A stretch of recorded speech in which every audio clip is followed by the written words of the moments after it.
Hello student, welcome to NWD। आज हम 21 जून से बनने वाले करंट अफेयर के सारे इंपॉर्टेंट टॉपिक्स को देखेंगे। तो चलिए बढ़ते हैं हम अपने पहले टॉपिक की तरफ। जो हमारा पहला टॉपिक है वो है INS किरपान। ठीक है, इसको समझते हैं। ये एक indigenously built in service missile corvette है। कॉर्वेट जो होता है उसका मतलब होता है वॉर शिप, मतलब ऐसा शिप जो कि वॉर में यूज होता है। ठीक है, इसके बारे में और जानते हैं हम। ये जो है ये कुर्की क्लास मिसाइल कॉर्वेट मतलब वॉरशिप है। कुर्की क्लास मतलब ये डीजल इंजन से चलता है। ठीक है, इसमें क्या है, इसमें फिट होते हैं medium range guns, close range gun, shaft launchers and surface to surface missile. ये सब कुछ इसमें फिटेड होते हैं। ठीक है, इनका क्या रोल होता है, कोस्टल एंड ऑफ शोर पेट्रोलिंग में, कोस्टल सिक्योरिटी में इसका यूज होता है, सरफेस वाटर में, anti piracy and humanitarian assistance and disaster relief में भी इसका यूज होता है।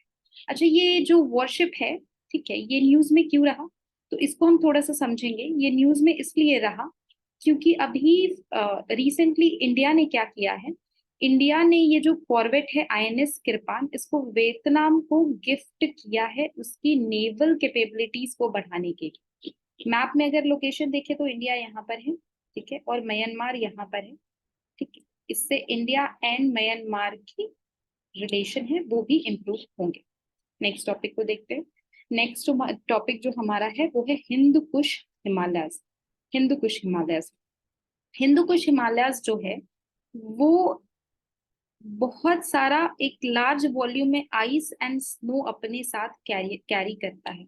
इतना ज्यादा आइस एंड स्नो ये कैरी करता है, ठीक है, कि इसको हम नाम देते हैं थर्ड पोल। थर्ड पोल क्यों, क्योंकि हमारा जो नॉर्थ पोल है आर्कटिक एंड जो हमारा साउथ पोल है अंटार्कटिक, इन दोनों के आइस एंड स्नो कैरियज के बाद अगर कोई थर्ड पोल है जो इतना स्नो कैरी करता है तो वो हिंद कुश हिमालय ही। ये जो आइस एंड स्नो है वो एक इम्पोर्टेंट सोर्स ऑफ वाटर है यहाँ बहने वाली 12 रिवर्स के लिए, जो कि 16 कंट्रीज में फ्लो करती है। आइए देखते हैं ये 12 रिवर्स कौन कौन सी है। तो ये जो 12 रिवर्स है वो है हमारी Amu Darya, Tarim, Indus, Ganga, Brahmaputra, Irrawaddy, Salween, Mekong, Yangtze and Yellow. तो इतनी रिवर्स को ये वाटर यहाँ के जो ग्लेशियर है वो प्रोवाइड करते हैं। और जो कंट्रीज है, ठीक है, जो कंट्रीज हैं जो जो हिंद कुश रीजन में आते हैं वो है Uzbekistan, Turkmenistan, Tajikistan, Afghanistan, Pakistan, Nepal, China, Bhutan, Bangladesh, India, Myanmar. ठीक है, आप यहाँ पे देख सकते हैं ये जो ब्लू डॉट लाइन से बना हुआ है वो है हिंद कुश हिमालय। ये पूरा का पूरा रेंज जो है, ठीक है, ये है हिंद कुश हिमालय। और यहाँ पे इस चीज को ग्लेशियर से दिखाया गया, तो ये पूरे इसके ग्लेशियर बेल्ट्स हैं। ठीक है, अभी क्या है, अगर आप एक चीज इमेजिन करिए कि अगर ये जो हमारा थर्ड पोल है ये अगर पिघलने लगे क्लाइमेट चेंज के वजह से तो क्या हो सकता है, फ्लडिंग आ सकती है पूरे इंटायर वैली में, या फिर ये जो लॉन्ग रन रिवर्स हैं जो अभी थ्रू आउट द ईयर बहती हैं वो सीजनल हो जाएंगी, जिससे कि वाटर स्कार्सिटी का सिचुएशन आ सकता है। ठीक है, तो अभी ये न्यूज में क्यों रहा, ये न्यूज में इसलिए रहा क्योंकि एक जो रिसेंट स्टडी की गई है international centre for integrated mountain development, ICIMOD एक बॉडी है उसके थ्रू, तो उसका ये कहना है कि ऑलमोस्ट 65% फास्टर रेट से जो ग्लेशियर है, ग्लेशियर मास है हिंद कुश का, HKH का, वो डिप्लीट हो रहा है। ठीक है, इसलिए ये न्यूज में रहा इस स्टडी की वजह से। अच्छा, ये इंटीग्रेटेड माउंटेन डेवलपमेंट क्या है, इसको जानते हैं। ये inter governmental knowledge and learning centre है हिंद कुश हिमालय के लिए, और ये बेस्ड है काठमांडू नेपाल में। इसके 8 मेंबर्स हैं, Afghanistan, Bangladesh, Bhutan, China, even India, Myanmar, Nepal and Pakistan. Next topic को हम अपने देखते हैं। जो हमारा नेक्स्ट टॉपिक है वो है National Internet Exchange of India, NIXI. NIXI को समझते हैं कि निक्सी क्या है। ये एक नॉन फॉर प्रॉफिट ऑर्गेनाइजेशन है जो कि कंपनीज एक्ट के थ्रू स्टैब्लिश की गई थी। ठीक है, इसका मेन रोल क्या है, इंटरनेट का पेनिट्रेशन करना इंडिया में, कैसे, इंफ्रास्ट्रक्चर को फैसिलिटेट करके एंड इंटरनेट का इकोसिस्टम मैनेज करके, ताकि जो मासेस हैं वो इंटरनेट को यूज कर सके। ठीक है, इसकी 4 सर्विसेज है। पहली सर्विस है कि ये सेट करती है IXPS को। ये IXPS क्या है? Internet exchange point. हम समझते हैं इंटरनेट एक्सचेंज पॉइंट क्या होता है। तो जैसे कि आपको मानिए कि ये एक लड़की है, इसका नाम हम कुछ भी दे देते हैं, माया। ठीक है, ये जियो का वाईफाई यूज कर रही है और इसने एक मैसेज किया है राहुल को। ठीक है, इमेजिन इस लड़के का नाम राहुल है और ये राहुल जो है बट वो एयरटेल का वाईफाई यूज कर रहा है।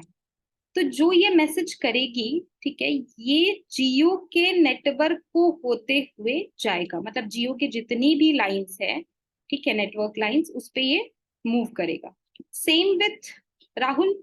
राहुल भी जिसको भी जो ये मैसेज करेगा वो एयरटेल के जितने भी नेटवर्क लाइंस है उससे होते हुए जाएगा। बट ये तो एयरटेल से जा रहा है, ये जियो से जा रहा है। ये दोनों एक दूसरे को मैसेज कैसे एक्सचेंज कर पाएंगे? कोई तो एक कॉमन पॉइंट होना चाहिए ना जिसपे ये दोनों के मैसेज एक्सचेंज हो सके। तो ये काम करती है NIXI. NIXI is the internet exchange point. मतलब ये जो एक पॉइंट है, ये जो एक पॉइंट है जहाँ पे मैसेजेस एक्सचेंज होंगे, ठीक है, दोनों का एक कनेक्शन पॉइंट जो है वो है निक्सी का काम है। तो इसका पहला सर्विस क्या है कि ये इंटरनेट एक्सचेंज पॉइंट प्रोवाइड करती है, IXP। दूसरा, ये डॉट इन की जो रजिस्ट्री है, ठीक है, उसके डोमेन को डिजिटल आइडेंटिटी दिलाती है। अच्छा, ये डॉट इन क्या है? जैसे हर कंपनी का अलग अलग होता है, .com, .co.in, तो इंडिया का डॉट इन है। और इसका तीसरा सर्विस है Indian registry for internet names and numbers. मतलब ये रजिस्ट्री करती है इंटरनेट के नेम्स एंड नंबर्स की। ठीक है? इसको समझते हैं ये क्या होता है और ये रजिस्ट्री क्यों की जाती है। जैसे कि मान लीजिए आपका ये घर है, ठीक है, ये इसका एड्रेस है, पर्टिकुलर ये आपका घर है, और आपने कुछ सामान मंगवाया है किसी भी ऐप से, जोमैटो, स्विगी, मिंत्रा। तो आप देखिएगा कि उसके ऐप में एक एड्रेस का ऐसा बटन पॉप आउट होता है, ठीक है, और इसमें आपको अपना पूरा एड्रेस डालना होता है ताकि आपको एक सुविधा हो सके, एक हेल्प हो सके जो डिलीवरी बॉय है आपके घर तक पहुंचने के लिए। आप इस बात को समझते। सेम काम निक्सी भी करती है। निक्सी जो भी वेब है, ठीक है, जिससे आप इंटरनेट ले रहे हैं या यूट्यूब पे आप कुछ सर्च कर रहे हैं, उसको आपके मोबाइल लैपटॉप का IP एड्रेस ऐसे एक फॉर्म में भर के दे देती। ठीक है, तो ये काम भी, ये भी सर्विस जो है वो निक्सी का है। ये न्यूज में क्यों रहा, इसको थोड़ा सा हम समझेंगे। क्योंकि इसका 20th फाउंडेशन डे मनाया गया और उसमें ये एम्फेसिस किया गया, एक स्ट्रॉन्ग कमिटमेंट हो कंस्ट्रक्टिंग इंडियाज इंटरनेट इंफ्रास्ट्रक्चर। ठीक है, नेक्स्ट टॉपिक को हम देखते हैं। जो हमारा नेक्स्ट टॉपिक है वो है अल हकीम मॉस्क। इसको हम समझेंगे कि अल हकीम मॉस्क क्या है। इसकी जो लोकेशन है, ठीक है, वो है इजिप्ट का जो कैपिटल है कायरो, उसमें इस मॉस्क का लोकेशन है। और इसका ये जो नेम है अल हकीम, ये पढ़ा है फातमीद, फातमीद डायनेस्टी के 6 कैलिफ के नाम। अच्छा, फातमीद जो डायनेस्टी है वो फर्स्ट डायनेस्टी थी, फर्स्ट मुस्लिम डायनेस्टी थी इनफैक्ट, जिसने रूल किया था इजिप्ट के ऊपर। ठीक है, तो इसके जो 6 कैलिफ थे उनका नाम क्या था? अल हकीम बी अम्र अल्लाह। ठीक है, तो ये जो अल हकीम वर्ड है, अल हकीम मॉस्क का, यहीं से लिया गया है। इसको बेसिकली बिल्ट कराया था फातमीद जो एम्पायर था उसका जो वजीर था, वजीर मतलब प्राइम मिनिस्टर, गवाहर अल सिकली ने, उसने इसको बिल्ड कराया था। बाद में 11th सेंचुरी AD के एंड तक इसका एक्सटेंशन भी हुआ था। इम्पोर्टेंस इसलिए है क्योंकि 1979 को में इसको यूनेस्को वर्ल्ड हेरिटेज भी इंस्क्राइब कर दिया गया। ठीक है, अच्छा, ये न्यूज में क्यों रहा? इस न्यूज में इसलिए रहा कि हमारे जो प्राइम मिनिस्टर है, Indian prime minister Narendra Modi, वो विजिट पे जाने वाले हैं इजिप्ट में, और जो उनकी फर्स्ट विजिट होगी वो इसी अल हकीम मॉस्क में होगी।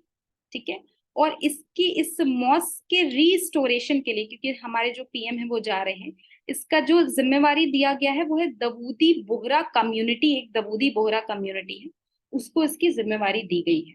ये बोहरा कम्युनिटी हम देखते हैं क्या है। बोहरा कम्युनिटी जो है वो सिया मुस्लिम्स हैं, ठीक है, बेसिकली, और ऑलमोस्ट 1 मिलियन जो इनकी पॉपुलेशन है वो स्प्रेड है थ्रू आउट द वर्ल्ड। इनकी जो लैंग्वेज है वो बेसिकली गुजराती है, जिसमें अराबिक एंड उर्दू मिक्स है। इस लैंग्वेज का नाम है निसान अल दवात, ठीक है। और इसका जो लीडर है इस कम्युनिटी का, उसका नाम है अल दिया अल मुतलाक। और इस लीडर के पास एक पावर होती है जो होती है एक्स कम्युनिकेशन, जिस पावर के थ्रू वो क्या कर सकता है, किसी भी अपने कम्युनिटी के किसी भी मेंबर को रोक सकता है मॉस्क में आने से, या उसको रोक सकता है किसी भी ब्यूरियल में जाने से, ठीक है। बट इंडिया में ये लागू नहीं है, क्योंकि आपको पता है इंडिया में जो हमारा फंडामेंटल राइट है वो इसको प्रिवेंट करता है। तो इसके लिए 1949 में एक Bombay prevention of x communication act लाया गया था, ठीक है। तो इसके वजह से इंडिया में ये अलाउड नहीं है इनके इस राइट को यूज करना। नेक्स्ट हम देखते हैं थोड़ा मॉस्क के आर्किटेक्चर को, क्योंकि हमारा जो पेपर होता है उसमें हमेशा आर्ट एंड आर्किटेक्चर में मॉस्क एक इम्पोर्टेंट टॉपिक रहता है। तो जब भी आप किसी मॉस्क में घुसेंगे तो जो सबसे पहला स्ट्रक्चर आप देखेंगे वो होता है मीनार। मीनार वो जगह होती है जहां से ये प्रेयर के लिए कॉल करते हैं, आवाज लगाते हैं। उसके बाद आप अंदर घुसेंगे तो एक कोर्टयार्ड जैसा एरिया आपको दिखेगा, जिसको शान कहते हैं। ये गैदरिंग होती है यहाँ पे सब। और यहीं पे एक फाउंटेन या बेसिन होता है जिसमें सेरेमोनियल वॉशिंग होती है। आपके हाथ या पैर आप कुछ भी धोना चाहे तो ये फाउंटेन में आप यूज कर सकते हैं। यहाँ से आप अंदर जाएंगे तो मेन प्रेयर रूम, जहाँ पे सजदा करना होता है, आपको प्रेयर करना होता है अपने जो भी गॉड है, अल्लाह है, उनको, ठीक है। किस किस चीज की प्रेयर करते हैं, तो बेसिकली एक वॉल होती है, यहाँ पे एक वॉल होती है जिसका डायरेक्शन होता है मक्का की तरफ, जो इन जहाँ पे मेन मोहम्मद साहब जो हैं, ठीक है, जहाँ से अल्लाह की पूजा किया करते उसकी तरफ इस किबला, एक किबला वॉल होती है, एक वॉल है उसका डायरेक्ट आप देख सकते हैं, ये किबला वॉल होती है। इसके अंदर एक आर्च होता है जिसको मेहराब बोलते हैं, ठीक है। और इसका डायरेक्शन होता है मक्का की तरफ। एक मिनबर भी होता है जहाँ पे इनके जो भी रिलीजियस टीचर हैं वो बैठ के इमाम करते हैं, ठीक है। तो ये पूरा हो गया हमारा एक बेसिक नॉलेज मैंने आपको दे दिया रिगार्डिंग आर्किटेक्चर। नेक्स्ट हम देखते हैं United Nation high seas treaty. इसके बारे में जानते हैं, बहुत ज्यादा इंपॉर्टेंट है ये क्या है United Nation high seas treaty. इसको समझने से पहले मेरा एक क्वेश्चन है आप लोगों से, आप इसका जवाब दीजिए। मान लीजिए कि कोई एक रीजन है मेरे पास, ठीक है, जैसे ये एक पर्टिकुलर एरिया है, ठीक है। अच्छा, ये एरिया का अगर इकोसिस्टम डिप्लीट होता है, ठीक है, यहाँ के वाइल्ड लाइफ या यहाँ की जो भी मरीन इकोसिस्टम है वो अगर डिस्ट्रॉय होती है, तो आपके हिसाब से इस एरिया के डिस्ट्रॉय होने का रीजन कौन है? नॉर्थ अमेरिका है, साउथ अमेरिका है, या अफ्रीका है, या यूरोप, या इंडिया, ऑस्ट्रेलिया, कौन है? ठीक है, इसका आंसर ये है कि इनमें से कोई भी नहीं। क्यों? इसको समझने के लिए हम कुछ लॉज समझते हैं कि जो सी है उसका क्या लॉज होता है, ठीक है। तो जो सीज होती है उसका लॉज कुछ कुछ इस तरीके से होता है कि मान लीजिए ये आपकी अपनी बाउंड्री है, ठीक है, ये इंडिया है और ये इंडिया की बाउंड्री है, अपनी कोस्टल बाउंड्री।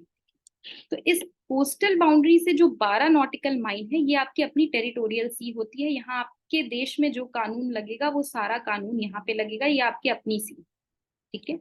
उसके बाद आप अगर थोड़ा आगे बढ़ते हैं 24 नॉटिकल माइल से, ये अपने कोस्ट लाइन से आप 24 नॉटिकल माइल, 24 नॉटिकल माइल अगर आप आगे बढ़ेंगे तो ये माना जाता है कॉन्टिगुअस जोन।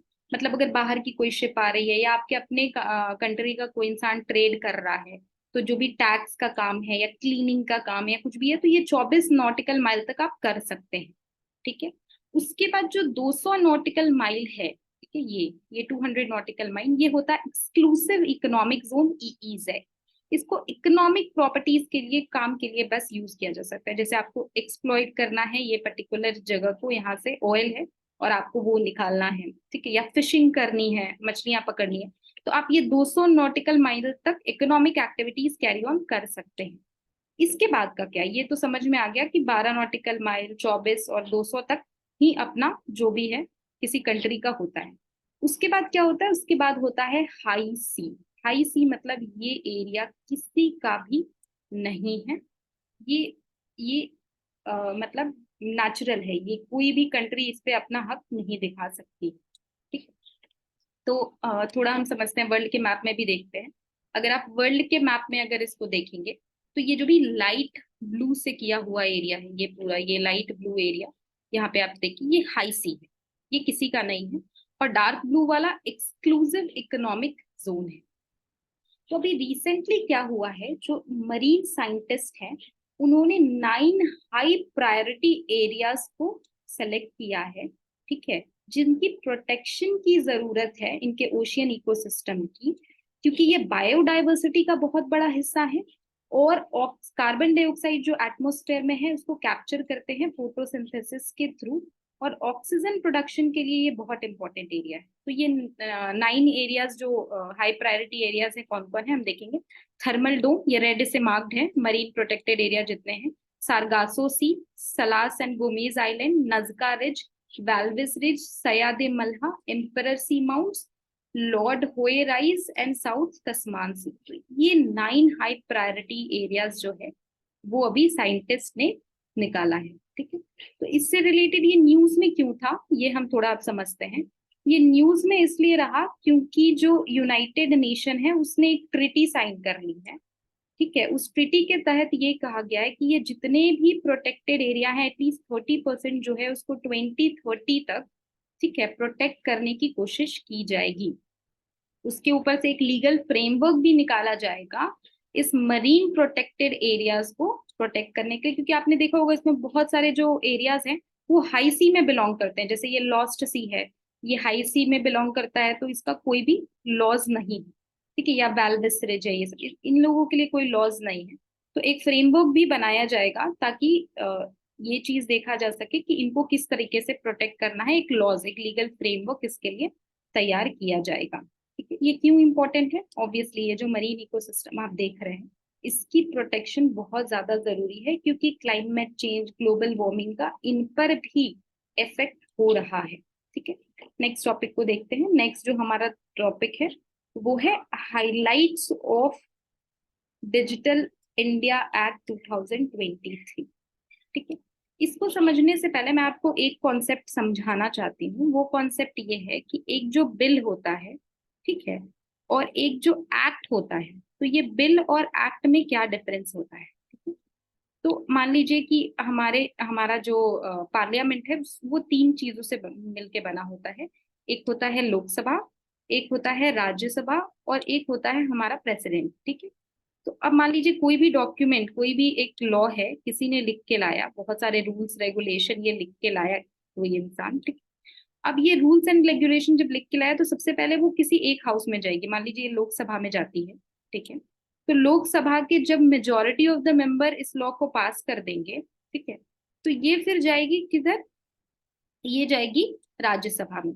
और राज्यसभा भी जब इसको पास कर देगी तो ये जाएगी प्रेसिडेंट के पास, और जब प्रेसिडेंट भी इसको साइन कर देंगे, ठीक है, सिग्नेचर हो जाएगा, तो ये जब शुरू शुरू में एंट्री हुई तो ये क्या था, ये था बिल, ठीक है, ये था बिल। और जब ये गुजर गया लोकसभा, राज्यसभा और प्रेसिडेंट के साइन के बाद, तो ये बन गया हमारा एक्ट, ठीक है। तो ये जो अभी हमारा जो टॉपिक है, ठीक है, डिजिटल इंडिया एक्ट, इसके लिए अभी बिल ही पास होना है जून 2023 में हमारे पार्लियामेंट, ठीक है, अभी बिल ही पास होना है। अच्छा, ये जो बिल है ये न्यूज में क्यों रहा और ये इतना इंपॉर्टेंट क्यों है, क्योंकि इस बिल के 4 पार्ट्स हैं। पहला तो है डिजिटल पर्सनल डाटा प्रोटेक्शन, क्योंकि हमारे पास जो हम इतनी बड़ी पॉपुलेशन है हमारी, इतना सारा पर्सनल डाटा स्टोर होता है डिजिटली, तो उसके प्रोटेक्शन के लिए ये बिल है। DIA, डिजिटल इंडिया एक्ट का रूल्स भी, जो भी रूल्स बनेंगे वो इसी बिल में डाले हुए हैं। नेशनल डाटा गवर्नेंस पॉलिसी भी है, और IPC में भी कुछ अमेंडमेंट्स की गई है, ठीक है। मान लीजिए कि कोई हमारे डाटा के साथ छेड़छाड़ करता है, ठीक है, तो उसको पकड़ने के लिए क्या रूल्स होना चाहिए या क्या सजा होगी, उसको लेके भी अमेंडमेंट्स हैं इसके अंदर, ठीक है। क्या ऐसा क्या जरूरत था इस तरह के बिल का, ठीक है। तो जरूरत था कि हमारा 850 मिलियन पूरे कंट्री का इंटरनेट यूजर्स है, तो ये बनाता है इंडिया को वर्ल्ड की लार्जेस्ट डिजिटली कनेक्टेड डेमोक्रेसी, ठीक है। और जो IT एक्ट एक पास भी हुआ था वो 2000 में हुआ था, तब जो प्री डिजिटल एरा था, इसमें कोई प्रोविजंस नहीं है यूजर के राइट को लेके, आपके ट्रस्ट को लेके, safety and modern cyber threats को लेके, ठीक है।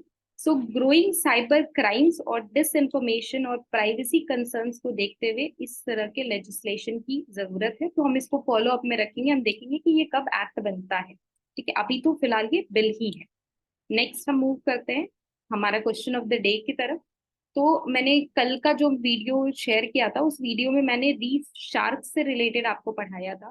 ठीक है, कि इनकी पॉपुलेशन जो है वो डिक्रीज होती जा रही है, ऑलमोस्ट ये डिप्लीशन के कगार पे है। तो मेरा क्वेश्चन ये है कि आपको ये बताना है कि ये जो रीफ शार्क है ये किस वाटर में पाए जाते हैं, पोलर वाटर में, टेम्परेट वाटर में, या ट्रॉपिकल या सब ट्रॉपिकल वाटर्स में। कि इसका आंसर मैंने मैप के साथ डिस्कस किया था 20 जून के करंट अफेयर्स में। सो दिस इज इट, ये था आज का करंट अफेयर का सारा इंपॉर्टेंट टॉपिक। आई होप आपको ये लेक्चर अच्छा लगा होगा। अगर आपको ये लेक्चर अच्छा लगा है तो आप इस वीडियो को लाइक करें, चैनल को शेयर एंड सब्सक्राइब करें।